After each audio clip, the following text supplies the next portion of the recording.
Assalamualaikum warahmatullahi wabarakatuh. Berjumpa lagi dengan saya Fadil Wafi Fauzi di Bawaslu Kabupaten Kudus. Kali ini telah hadir di Bawaslu Kabupaten Kudus, yaitu salah satu alumni peserta SKPP daring tahun 2020 yang kemarin baru selesai menjalankan ujian secara daring, dan alhamdulillah banyak 50% lebih peserta di Kabupaten Kudus telah lulus. Di Bawaslu Kabupaten Kudus telah hadir salah satu alumni peserta SKPP yang bernama Anjas Pramono. Mohon maaf, Mas Anjas ini memiliki kekurangan di fisiknya. Namun perlu diketahui bahwa Mas Anjas ini memiliki semangat yang tidak kalah dengan orang-orang yang justru terlahir dan besar dalam keadaan normal. Bawaslu Kabupaten Kudus kali ini akan mengajak kepada sahabat Bawaslu Kabupaten Kudus untuk mengenal lebih dekat bersama Anjas Pramono. Sudah bersama saya Mas Anjas Pramono. Apa kabar Mas Anjas? Alhamdulillah baik teman-teman, sehat. Alhamdulillah. Mas Anjas, kalau boleh tahu sekarang masih sibuk kuliah ya? Iya. Sekarang masih sibuk kuliah di Brawijaya semester 8, jurusan informatika, Mas. Kalau boleh tahu Mas ya, mohon maaf, Mas Anjas memiliki fisik seperti ini sejak kapan Mas? Jadi kalau seperti ini ya katakanlah pakai tongkat. Mungkin kalau pakai tongkat baru-baru sekitar SMP. Cuman bukan dari lahir ya. Dari lahir saya normal biasa, sampai kelas 3 SD saya juga bisa jalan, main bola dan sebagainya. Cuman kalau ketika kelas 5, cuman selama dari kecil itu saya sering patah tulang. Nah, sering patah tulang, dan kemudian sering banget sih malah itu sampai sekarang itu total ada 25 kali patah tulang. 25 kali patah tulang. Cuman anehnya itu patah tulangnya cuman di bagian kaki, bagian tubuh ke bawah. Nah, akhirnya setelah kita lakukan medical check up dan sebagainya, waktu itu saya masih ingat betul di Bandung, karena pada waktu itu cuma ada satu-satunya profesor tulang, spesialis tulang. Ternyata saya didiagnosis mengidap penyakit yang genetik yang lumayan langka, cuman ada sekitar 20.000 kasus di dunia, namanya osteogenesis imperfecta. Jadi kebalikan dari osteoporosis. Kalau osteoporosis itu kan ketika di usia uzur, katakanlah 50-60 tahun ke atas, mereka tulang itu akan rapuh. Nah, kalau osteogenesis imperfecta itu keterlambatan pengerasan pada tulang. Nah, ketika pada umumnya bayi 4 tahun 5 tahun itu sudah tulang benar-benar mengeras pada seperti orang normal, tapi saya itu terlambat sampai saya kelas 4 SD. Jadi tulang itu benar-benar rapuh dan sangat lembek gitu. Jadi ketika jatuh dikit patah.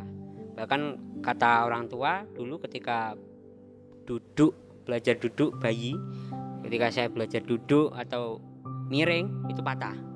Nah, saking rimpinya, dan case atau penyakit ini atau ya diagnosa seperti ini cuman ada 20.000 kasus di seluruh dunia, dan di Indonesia paling cuma ada ratusan lah kasus. Dan naasnya 85% dari sekian puluh ribu kasus itu mereka meninggal di usia sebelum 5 tahun. Nah, dan saya adalah salah satu orang yang beruntung ya, diberikan usia lebih 15%-nya itu saya masih bisa sampai sekarang, dan alhamdulillah tulang-tulang ini sudah mulai mengeras, Mas. Jadi ketika saya jatuh, alhamdulillah nggak sampai patah gitu. Ada berapa saudara Mas? Kalau saya 2 bersaudara, kebetulan saya paling besar, saya anak paling besar, ada adik sekarang sehat normal, dan itu anehnya seperti itu. Jadi orang tua juga normal, mbah juga normal, dan ketika ditelisik dari atas itu semuanya normal. Nah, jadi mungkin ini lebih ke apa ya, takdir ya, saya menganggapnya adalah sebuah takdir lah ya, ibaratnya ditakdirkan oleh Allah Subhanahu wa taala, oleh Tuhan, bahwa ya ini adalah sebuah karunia lah ibaratnya. cobaan, bukan cobaan sih menurut saya itu. Ini sebuah tantangan lah buat saya untuk terus bisa survive dalam hidup, dalam berproses dalam pendidikan dan sebagainya kayak gitu. Tadi di Mas Anjas sendiri S1 di Universitas Brawijaya mengambil teknik informatika ya. Nggih. Informatika selain menempuh pendidikan dari universitas juga aktif di organisasi apa? Iya. Jadi tahun masuk saya 2016 saya diterima di Universitas Brawijaya pendidikan program Teknik Informatika. Kemudian alhamdulillah tahun 2019 kemarin juga mendapatkan beasiswa dari pemerintah Amerika untuk bukan meneruskan sih. Jadi modelnya semacam kayak short course. Nah, jadi misalnya mengambil di Brawijaya dan 1 semester di Amerika di Universitas Nebraska Omaha di UNO. Kalau di Amerika malah saya mengambil jurusan saya ditempatkan di jurusan civic engagement atau interaksi masyarakat. Jadi saya belajar tentang NGO, kehumasan, interaksi masyarakat, bagaimana masyarakat ini membentuk sebuah budaya. Kita belajar tentang LSM, apa itu LSM, bagaimana mereka mendapatkan crowdfunding money. Kita belajar tentang masyarakat ini identiknya seperti apa. Jadi kita mempelajari sifat-sifat masyarakat itu sendiri gitu. Ada rencana lanjut kuliah lagi S2 mungkin beasiswa di luar negeri? Iya, insya Allah memang kalau memang ada rezekinya dan kesempatan Mas ya. Karena memang prinsip saya kan menuntut ilmu setinggi-tingginya selagi kita mampu dan selagi ada kesempatan. Kalau misalkan ada kesempatan ya pasti akan saya ambil. Cuman sekarang memang sudah ada beberapa tawaran-tawaran. Cuman untuk sementara memang saya pengen selesaikan di S1 dulu. Karena S1 ini juga belum selesai dan masih masuk semester 9 ini saya pengen selesaikan. Setelah itu mungkin saya bisa fokus di karir dan fokus di pendidikan tentunya, nggak lupa. Terus Mas, hal-hal yang membuat Mas Anjas itu semangat untuk belajar, semangat untuk berorganisasi dan meraih prestasi itu? Jadi kebetulan saya memang kalau di aktif organisasi lumayan aktif karena memang saya tipikal orang yang senang seserawung lah ibaratnya lah. Jadi ibaratnya butuh teman ngobrol. Nah, saya punya banyak bertukar pikiran, experience kayak gitu. Kita pengen berdiskusi. Kebetulan saya aktif di organisasi pergerakan mahasiswa Islam Indonesia dan alhamdulillah menjadi ketua komisariat di Brawijaya sekaligus ketua komisariat difabel pertama di PMI dalam sejarah PMI di Indonesia. Itu adalah saya dan alhamdulillah ini masuk di masih menjabat sampai sekarang, masih aktif dan insya Allah. Dan kemudian juga selain itu saya juga aktif di beberapa organisasi semacam kayak forum mahasiswa peduli inklusi. Saya mendirikan sebuah organisasi semacam UKM kalau di kampus itu. Kita membuat namanya Formapi, organisasi untuk teman-teman inklusif, teman-teman disabilitas. Jadi mereka punya wadah sendiri dan alhamdulillah sekarang sudah membernya sudah banyak sekali. 1 tahun kita ada rekrutmen 200 orang dan ternyata enggak cuman teman-teman disabilitas kalau di Brawijaya, teman-teman katakanlah normal, teman-teman pada umumnya juga mereka boleh bergabung. Jadi tujuannya adalah untuk mengincrease awareness teman-teman supaya mereka lebih paham tentang disabilitas. Kemudian untuk yang belajar lagi. Mungkin motivasi saya sejauh ini memang karena orang tua ya Mas, benar-benar orang tua itu effortnya luar biasa. Bahkan kadang kalau saya memikirkan, saya memposisikan diri sebagai orang tua, saya belum tentu saya bisa sekuat beliau-beliau ini. Karena bayangkan ketika punya anak masih bayi 25 kali patah tulang, berapa biaya yang dikeluarkan pada waktu itu kan sangat mahal sekali. Kemudian belum lagi bagaimana pengorbanan orang tua untuk anaknya kok loro-loronan, banyak sering sakit dan sebagainya. Kemudian juga ya bagaimana mereka masih memberi efek trust, kepercayaan pada Anjas bahwa Anjas alhamdulillah dari awal sampai sekarang selalu disekolahkan di sekolah umum. Jadi Anjas ternyata ada tujuannya supaya menempa mental saya pribadi untuk nggak minder, nggak gengsi, malu dan sebagainya. Dan alhamdulillah ternyata saya baru bisa merasakan, wow ternyata orang tua pengennya kayak gini, dan baru bisa saya rasakan sekarang hikmahnya. Nah makanya kalau apa-apa pasti selalu saya prioritaskan orang tua. Termasuk kemarin waktu saya mendapatkan penghargaan dari Pak Mahfud MD di Pemuda Inspiratif tahun 2019. Jadi ada beberapa kategori kayak Mas Nadiem Makarim, Mas Birva Devara, itu masuk kategori pemuda inspiratif.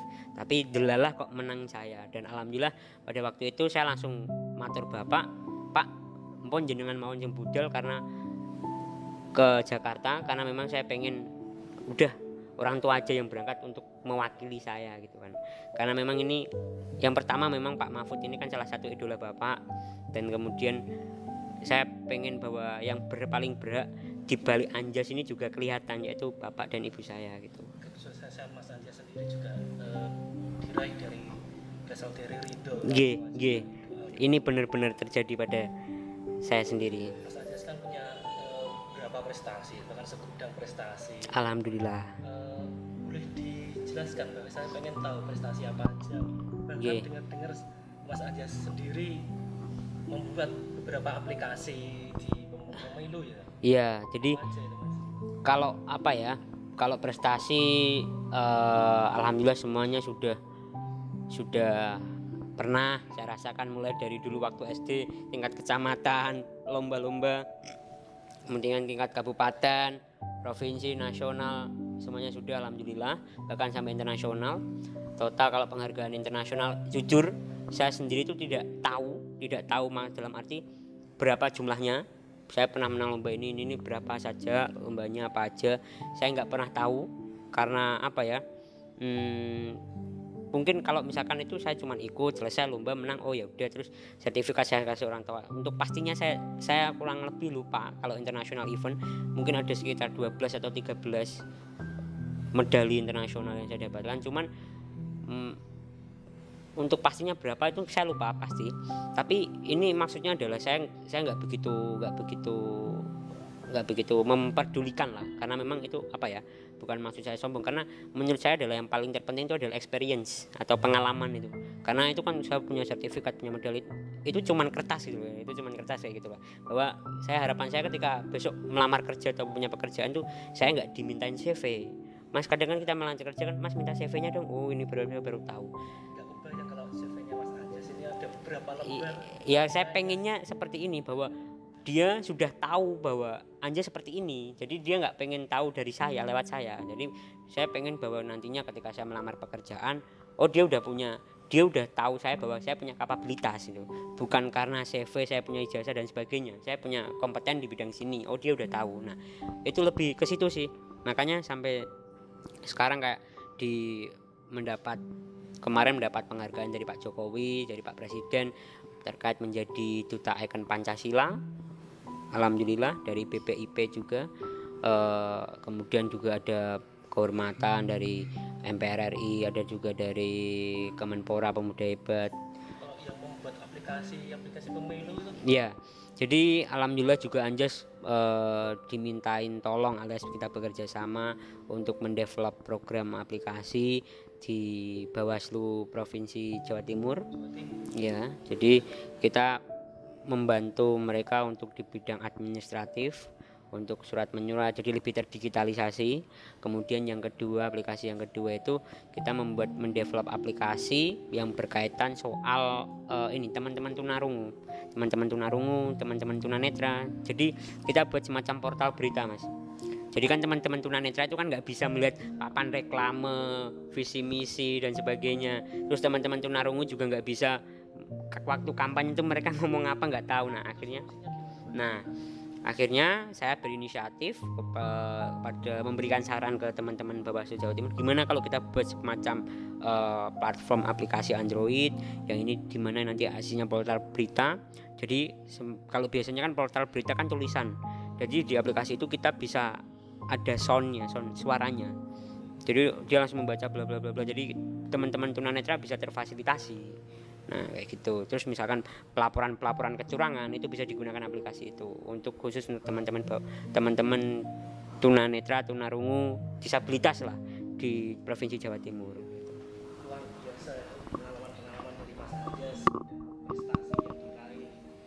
Dan kemarin kan ikut SKPP daring. Iya, saya peserta SKPP. Itu motif untuk mengikutinya apa, Mas? Apa ya? Bener. Iya benar. Mau ikut SKPP daring di Bawaslu Kudus. Apa ya?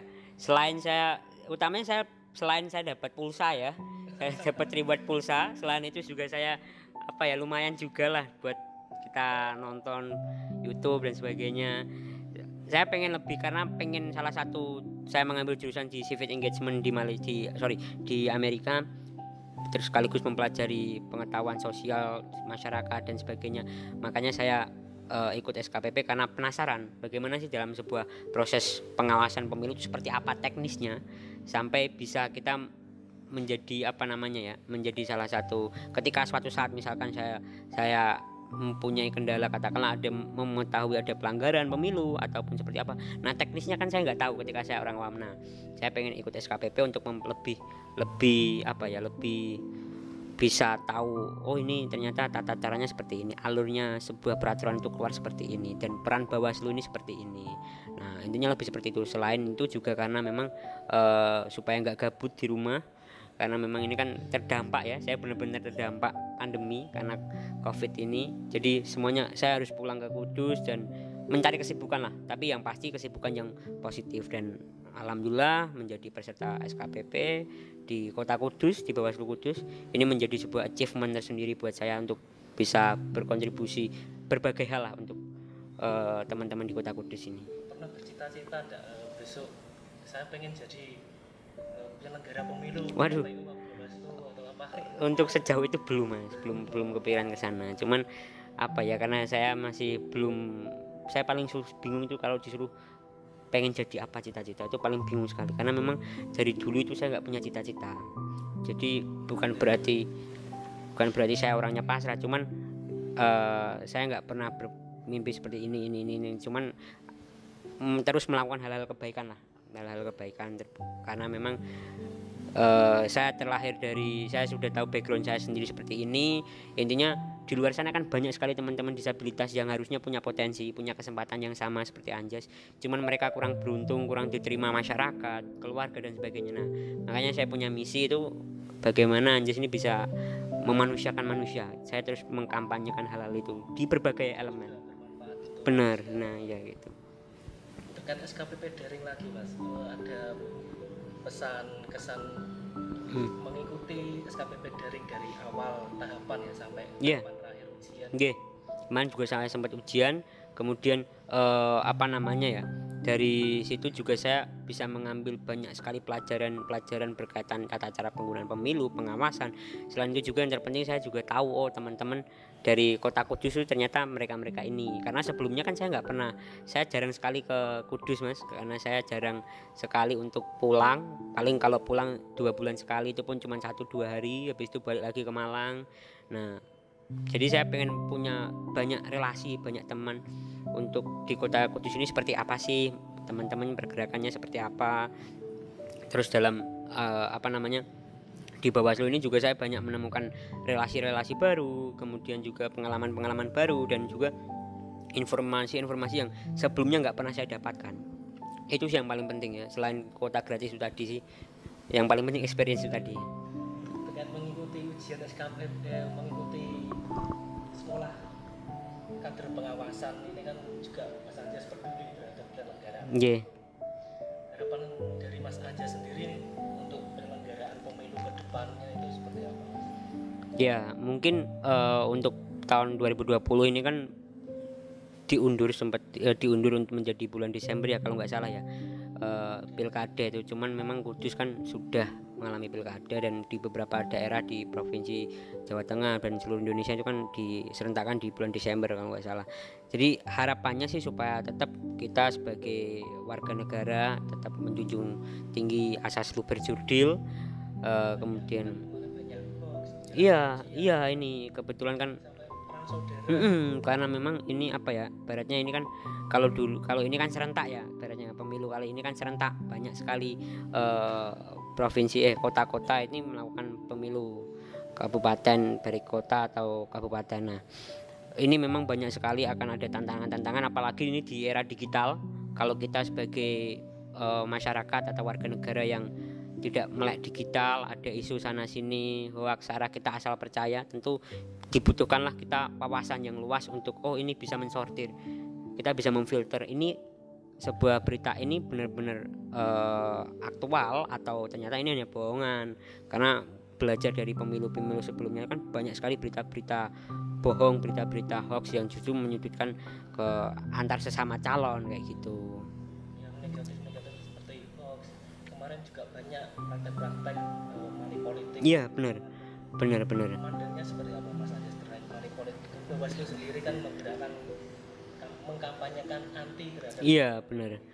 Ini memang apa ya, menjadi salah satu usaha paling keras Bawaslu ya untuk mengawal terus bagaimana kita mengkampanyekan tolak money politik. Karena memang ketika kita bicara money politik kan ini sebenarnya sudah menjadi kebudayaan di Indonesia tanpa kita sadari gitu kan.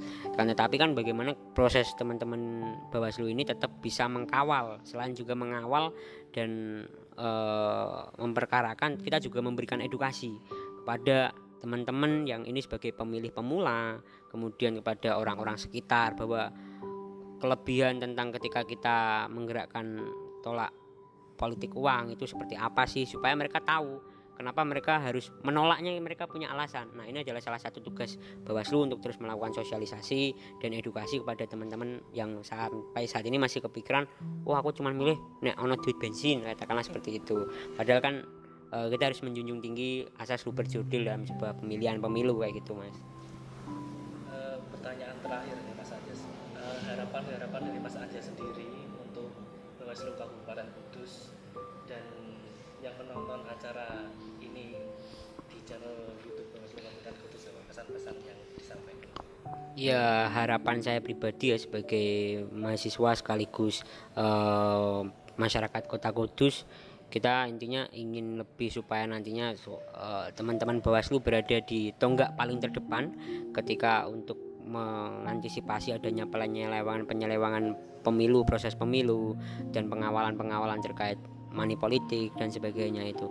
Karena memang ini memang sudah menjadi tantangan kita sebagai masyarakat awam, dan saya pribadi sebagai generasi muda, karena saya masih generasi muda masih sangat buta dalam perpolitikan, money politik dan sebagainya. Cuman harapannya saya optimis ketika Bawaslu Kota Kudus telah melakukan SKPP, setidaknya ada puluhan peserta itu di Kota Kudus, mereka bisa menjadi social impact agen-agen di lingkungan mereka masing-masing untuk terus mengkampanyekan tolak politik uang gitu. Terima kasih Mas Anjas. Terima kasih. Terima kasih atas waktunya dan kesempatannya hadir di Bawaslu Kabupaten Kudus. Semoga Mas Anjas kedepannya semakin sukses dan sehat selalu. Terima kasih. Begitulah kehidupan seorang Anjas Pramono. Dia dibesarkan dalam keadaan kondisi normal seperti pada orang-orang biasanya. Namun di balik itu, segudang prestasi telah dia raih. Motivasinya yang tinggi untuk terus belajar dan berorganisasi. Lalu kita yang terlahir dan besar dalam keadaan normal, kontribusi apa dan prestasi apa yang sudah kalian raih? Mari kita renungkan. Saya Fadil Wafi Fauzi. Sekian, wassalamualaikum warahmatullahi wabarakatuh.